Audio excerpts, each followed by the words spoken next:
और क्या लोकेशन का नया चैप्टर 525 आ चुका है। अभी मैं जब वीडियो बना रहा हूँ तो लीक्स आए हैं, नॉट ऑफिशियल ट्रांसलेशन, तो थोड़ी बहुत प्रॉब्लम अगर हो जाती है तो माफ कर देना। और इसमें एक होलसम मोमेंट है सिंगन और गन के बीच में जो मुझे बहुत ज्यादा अच्छा लगा। एक ऐसा पार्ट आएगा जिसमें तुम्हें भी रोना आ सकता है। और फाइट तो है ही, तो वे शुरू करते हैं। चैप्टर की शुरुआत होती है, हम कुछ लोगों को हैरान होते हुए देख पाते हैं जो लोग सिंतारो के साथ आए थे, और वो लोग बात कर रहे होते हैं कि जन्म के साथ साथ ही सिंतारो के पास रिवर्स आइज थी। इसका मतलब है वो जब बच्चे थे तभी उन्हें रियलाइज हो गया था कि यामाज़ाकी फैमिली की कंडीशन यही है कि बड़े बेटे के पास ही रिवर्स आइज हो सकती है। सिंतारो के पास दोनों चीजें ही कॉमन थी, लेकिन उन्होंने वो छुपा के रख दिया। इसके बाद सीन चेंज करके हमें पास्ट का सीन दिखाया जाता है जहाँ पे सिंतारो और सिंगन दोनों ही बच्चे थे, और वहाँ पे सिंतारो एक बुक पढ़ रहा होता है और तभी वहाँ पे सिंगन आ जाता है और कहने लगता है, सिंतारो तुम क्या कर रहे हो, चलो ना बाहर खेल के आते हैं। और सिंतारो इसके रिप्लाई में कहता है, मुझे बुक पढ़ना है। और सिंगन इसके रिप्लाई में कहता है, इसमें क्या इतना अच्छा है, तुम हर समय से पढ़ते क्यों रहते हो,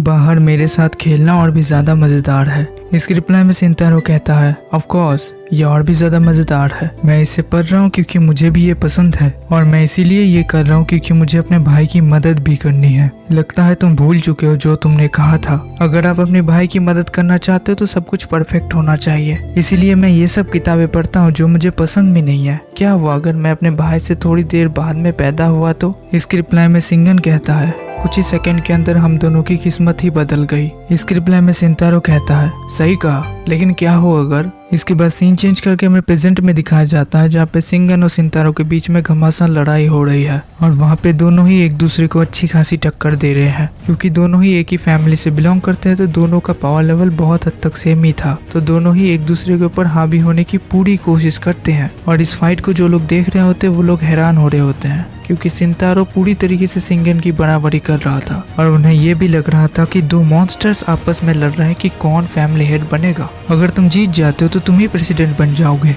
लेकिन फर्क नहीं पड़ता कौन जीतेगा कौन हारेगा, लेकिन हारेंगे सब। इसके बाद सिंगन सिंतारो को एक जोरदार पंच मारता है जिससे सिंतारो दूर जाके गिरता है। इसके बाद सिंगन एकदम उसके पास चला जाता है और फिर से उसे पंच करने की कोशिश करता है, लेकिन वो पंच जमीन में लैंड हो जाता है। इसके बाद तभी सिंगन और एक पंच मारता है सिंतारो को जो उसके ऊपर लैंड होता है, लेकिन सिंतारो उसे ब्लॉक कर लेता है। इसके बाद तभी सिंगन उसके ऊपर एक किक से हमला करता है। इसके बाद सिंगन उसे और एक पंच मारता है, लेकिन सिंतारो उसे ब्लॉक तो कर लेता है, लेकिन उसका इम्पैक्ट इतना ज्यादा था कि नीचे की जमीन तक टूट जाती है। और तभी सिंतारो कहने लगता है, सिंगन लगता है तुम भूल चुके हो, रूल्स को मानना तो पड़ेगा। और ये कहने के बाद सिंतारो एक टेक्निक की मदद से सिंगन को पूरा उछाल देता है, और जिस समय सिंगन हवा में था उसी समय सिंतारो सिंगन के ऊपर एक किक से हमला करता है, और उस किक का इम्पैक्ट कैसे भी करके सिंगन झेल जाता है और वो फिर से सिंतारो के ऊपर हमला करने की कोशिश करता है। लेकिन तभी सिंतारो कुछ ऐसी चीज करता है जिसे देख के सिंगन भी हैरान हो जाता है। वो उसके हाथ को पकड़ता है और कहता है, मुझे गलत मत समझना। इसके बाद वो उसे जमीन में पेल देता है। इसके बाद वो उसे वॉल में पेलता है और उसे दूर फेंकते हुए कहने लगता है, स्टिल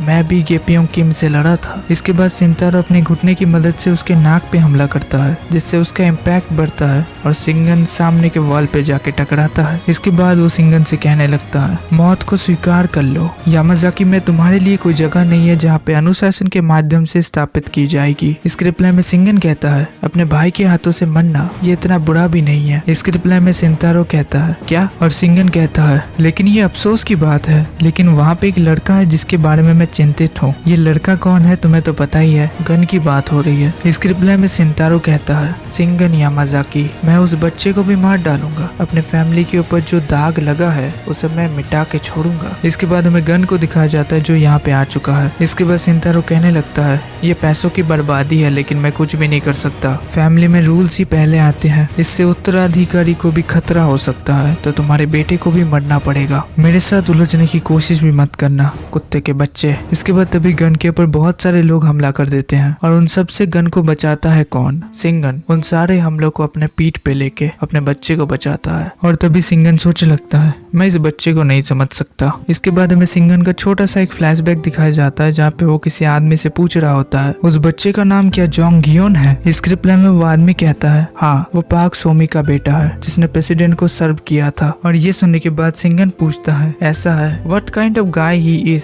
स्क्रिप्ट रिप्लाई में वो आदमी कहता है मुझे आपको ये बताना क्यों है। इसके रिप्लाई में सिंगन कहता है मुझे बताओ। और वो आदमी बताना शुरू करता है प्यार के बिना वो बड़ा हुआ, हाँ क्योंकि उसे जन्म के साथ साथ एक पर्पस मिल गया था। मैं क्या आपको जोंगयोन के बारे में और भी कुछ बताऊं? इसके रिप्लाई में सिंगन कहता है इतना काफी है और जरूरत नहीं है। मैं चिंतित था, बात सिर्फ इतनी है कि मुझसे समानता मुझे परेशान करती है। इसके बाद में प्रेजेंट में दिखाया जाता है और वहाँ पे वो सब लोग मर चुके हैं जिन लोगों ने गन के ऊपर हमला किया था। और सिंगन गन से कह रहा होता है छोटू मुझे बताओ, अगर तुम कुछ कहना चाहते हो तो मैं उसे सुनूंगा। इस रिप्लाई में गन कहता है नाम, मुझे सिर्फ एक नाम चाहिए, that's all I hope for. इस रिप्लाई में सिंगन कहता है सिर्फ नाम, मैं समझ गया। लेकिन तभी सिंतारो सिंगन के पेट से वो कटाना निकालता है और एक ही स्लैश से उसके हाथ को काट देता है। और ये करने के बाद सिंतारो कहता है बाप बेटे के बीच में प्यार चल रहा है, कितनी बचकानी चीज है। और वो गन से कहता है चिंता मत करो मालिक, ये योदो मुरामासा है। इसके बाद वो गन को मारने के लिए जाता है, लेकिन तभी वो रुक जाता है क्योंकि सिंगन उसके पैंट के कपड़े को पकड़ के खींच रहा होता है और वो गन से कह रहा होता है भाग जाओ। अब देखो ये चीज, ये पैनल देखने के बाद तुम्हें समझ में आ जाएगा कि सिंगन असल में गन को प्यार करता है, उसे परवाह है। उसने तब कह तो दिया था लेकिन मन में कुछ अलग ही चल रहा था उसका। और वो कहने लगता है भाग जाओ, पीछे मुड़ के भी मत देखना, भाग जाओ। और ये सुनने के बाद सिंतारो कहने लगता है तुम क्या सोचते हो ये मेरे से भाग पाएगा? इसके रिप्लाई में सिंगन कहता है नहीं, मैं तुम्हें मुझसे दूर भागने के लिए कह रहा हूँ। इसके बाद में गेपियम किम दिखाया जाता है जो कह रहा होता है वो बंदा छुपा के रखता था स्पेशली अपने अल्ट्रा इंस्टिंक्ट को। इसके बाद तभी कोई पूछती है उनके रिवर्स आइस में अलग क्या था? इसके रिप्लाई में गेपियम किम कहता है ऑलमोस्ट हर समय कोई अगर अल्ट्रा इंस्टिंक्ट यूज करता है तो उसके मूव्स को प्रिडिक्ट करना और भी ज्यादा आसान हो जाता है अगर वो कंट्रोल नहीं कर पाता उन्हें। लेकिन सिंगन कुछ अलग है। तुम्हें पता है वो हर समय अकेला क्यों लड़ता था? And he wants to go all out. और रिपोर्टर किम इसके रिप्लाई में कहती है मुझे नहीं पता। इसके रिप्लाई में गेपियोंग किम कहता है क्योंकि सब लोग अपने अल्ट्रा इंस्टिंक्ट को यूज करते हैं स्ट्रॉन्ग बनने के लिए, लेकिन सिंगन अपने अल्ट्रा इंस्टिंक्ट को यूज करता है अपने स्ट्रेंथ को सप्रेस करने के लिए, to avoid tearing his subordinate into pieces. Yamazaki की विशेषता है अंधाधुन हिंसा करना। जो बच्चा रिवर्स आइस के साथ पैदा होता है उसका नेचर ही वायलेंट होता है। ये भी सही है। कॉन्फिडेंशियल रिवर्स आइस की जो स्ट्रेंथ है वो पूरी तरीके से अलग लेवल पे है। जब वो मूवमेंट आता है जो रिवर्स आइस वाला बच्चा होता है अपने अल्ट्रा इंस्टिंक्ट को कंट्रोल करना ही बंद कर देता है, तभी द ओनी केम्स आउट और यहीं पे चैप्टर खत्म हो जाता है। अगले चैप्टर 526 में हम लोगों को पता चलेगा कि सिंगन अपने अल्ट्रा इंस्टिंक्ट को यूज करके सिंतारो को कैसे पेलेगा। और सिंगन लड़ेगा बेसिकली गन के लिए क्योंकि उसने कह भी दिया था कि वो मर जाएगा अपने भाई के हाथ, तो कोई प्रॉब्लम नहीं है। लेकिन जब गन उसके बीच में आ गया तो उसे अपने अल्ट्रा इंस्टिंक्ट को शो करना ही पड़ेगा। तो अगले चैप्टर में बहुत ज्यादा मजा आने वाला है। तुम लोग चैनल पे नए होना सब्सक्राइब